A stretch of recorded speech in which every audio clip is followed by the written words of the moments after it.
Please welcome the first time talent, Helena Harvilicz.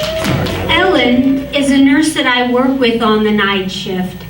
She's a lovely African-American lady of an indeterminate age. She might be 60, she might be 90. It's one of the great mysteries of the universe. I admire and love Ellen. I just don't like to talk to her, which is a loss because Ellen is a wealth of information about many topics, including her patient's bowel regimens, 5-time Grammy winner, Janet Demita Joe Jackson, and the best days to go to Disneyland.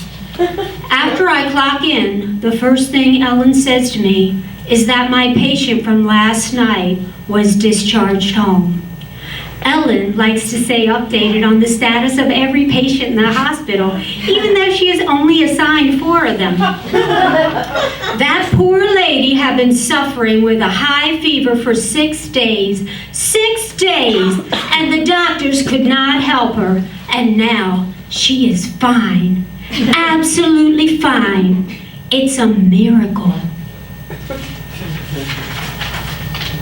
You know who healed her, don't you? Whispers Ellen, conspiratorially. It suddenly occurs to me that Ellen somehow knows that I cured this woman with my magical Zen mind powers. Who? I asked, terrified that she is going to answer, you. It was the Lord Jesus Christ. I prayed for her myself. My secret is safe. But let me back up a little here. I've been really getting into Zen lately. I know that this is the kind of annoying comment that you might overhear at a dinner party in Silver Lake. Or an Alcoholics Anonymous meeting. If they stopped asking you to dinner parties after you told Alexa to play the English beat and then skanked in the living room for old time's sake. In my defense, the mindfulness movement has already peaked and is trending down. They hardly ever mention it in the New York Times anymore. Yet here I am, still crawling my way to enlightenment, too arthritic to jump on the latest self-help fad. I tried a couple of different meditation practices, but Zen stuck. I like that Zen meditation is silent. That means that you don't have to listen to someone telling you to breathe over and over. In goes the good air, out goes the self-loathing. I've been breathing pretty good without any instruction for as long as I can remember.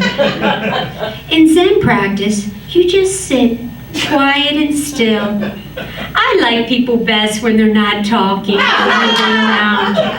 I guess I'm not what you call a people person. Yet I like people, theoretically. That's why I became a nurse, the kind of nervous, icy nurse who avoids eye contact.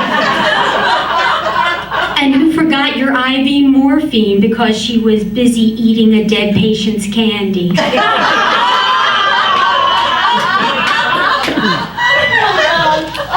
Some people might say I'm not really doing Zen because I don't have a master. Zen is passed on directly from teacher to student, but I'm afraid of Zen masters. Some of them are narcissists, others are sexual predators. And some are both narcissist and sexual predators. I hope this isn't getting too complicated. If I had a whiteboard, I could draw you a Venn diagram.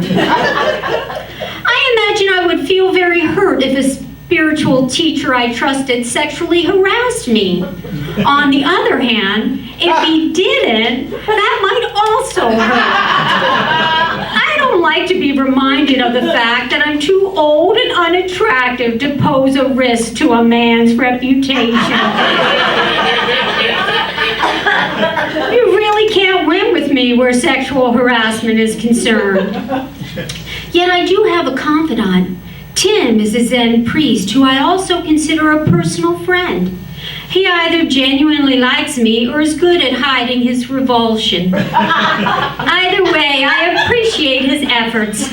I never have to worry about Tim sexually harassing me because he's happily married to another man. I won't attempt to explain what Zen is because I don't know. Whenever I ask, I get an obtuse answer. Zen is a finger pointing to the moon. Zen is nothing. If Zen is nothing, I am not getting a good value for the $40 monthly membership I paid to the Zen Center. Surely I could get nothing cheaper elsewhere, even in Los Angeles.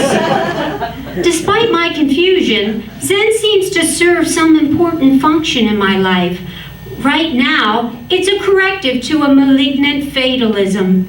The weather report is always overcast skies, transitioning to heavy rain, and culminating in a Category 5 hurricane.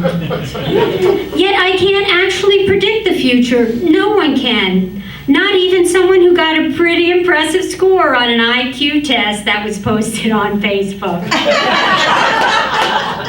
And all kinds of things become possible once you simply believe that they are. Ordinary things, like getting along with that bitch of a charge nurse. Or finding the television remote. And maybe even extraordinary things.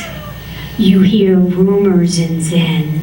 Legends about Zen masters who can read minds or make waterfalls flow backwards. I don't think I'd like to read minds. I'm annoyed enough already by my own inane thoughts. However, making waterfalls flow backwards does seem like a pretty neat trick and could potentially come in handy when the toilet overflows. Serious practitioners will tell you that there's nothing magical about Zen, but they're lying. A deep-seated paranoia is all I really need to convince me that secret cabals are feeding us misinformation. Plus, conspiracy theories are a lot of fun. Area 51, MK Ultra, Paul is dead, the Vatican porn stash. Naturally, because I'm a nurse, my Zen superpower would manifest as faith healing. This happened right around the time that I started experiencing what might be called burnout. It's not as happy and carefree on the cancer ward as you might imagine.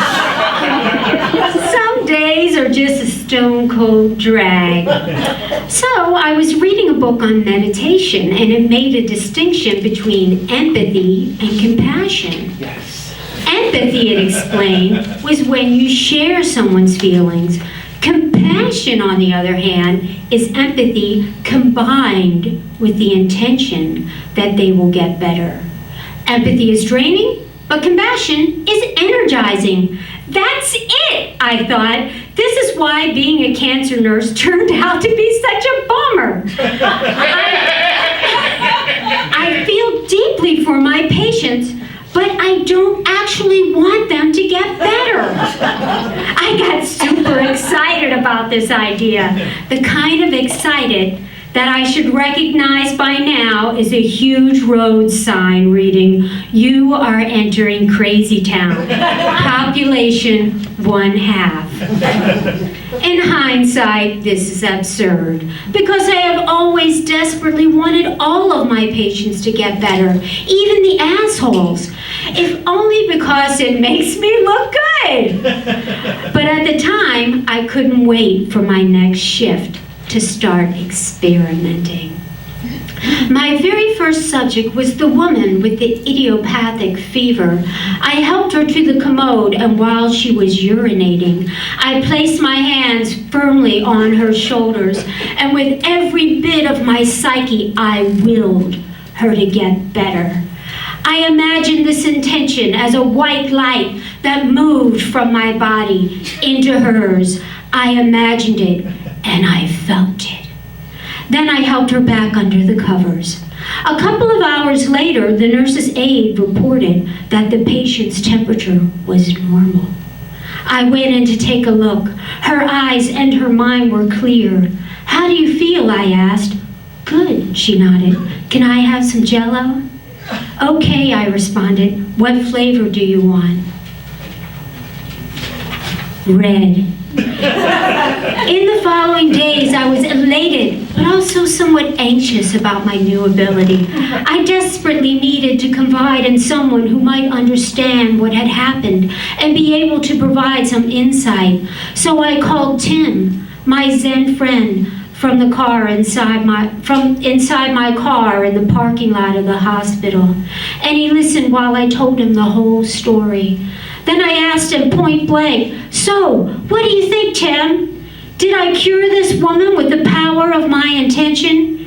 "Maybe you did," replied Tim enthusiastically. And then he added with equal enthusiasm, "Or maybe you didn't."